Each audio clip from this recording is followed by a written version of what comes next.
The Battle of Assandun, fought on October 18, 1016, stands as one of the most significant moments in the early medieval history of England. It was the climactic confrontation in the struggle for control of the English throne between the Anglo-Saxon king Edmund Ironside and the Danish prince Cnut the Great. This bloody conflict occurred during a period of relentless Viking incursions and political instability, with England teetering on the brink of collapse. Following the death of King Aethelred the Unready earlier that year, England found itself divided. Edmund, Aethelred's son, sought to defend the Anglo-Saxon kingdom against Cnut, who had inherited his father Sweyn Forkbeard's campaign to conquer England.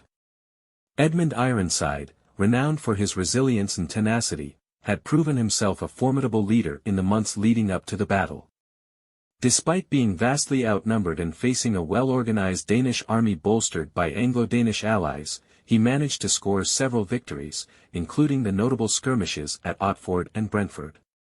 These successes temporarily halted Cnut's advance and gave hope to the Anglo-Saxon resistance. However, the odds were stacked against Edmund.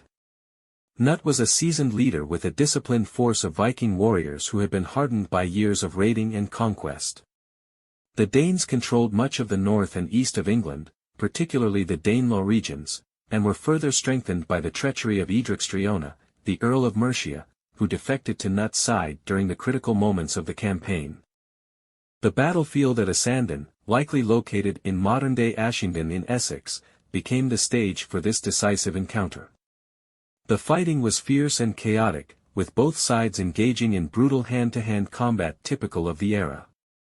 Edmund's forces, despite their courage and determination, were outmaneuvered by Cnut's experienced troops.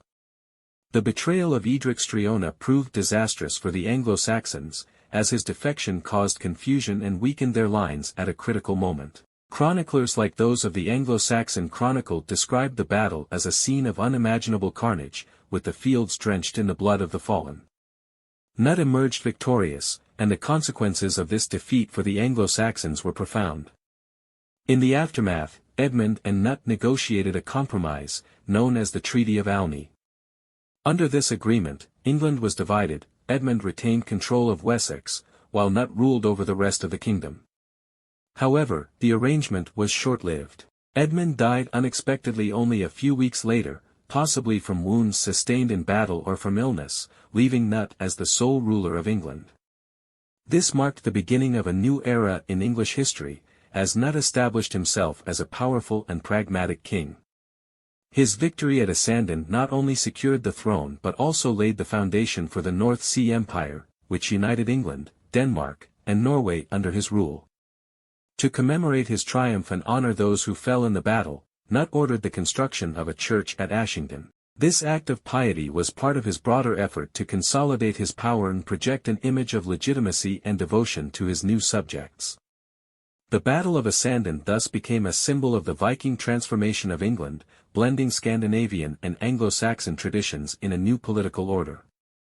The battle also underscored the fragility of Anglo-Saxon unity, with internal divisions and betrayals playing a critical role in their defeat. In the broader scope of history, the events at Assandun marked the end of independent Anglo-Saxon resistance and heralded a period of Scandinavian dominance that would leave a lasting legacy on the culture, governance, and society of medieval England.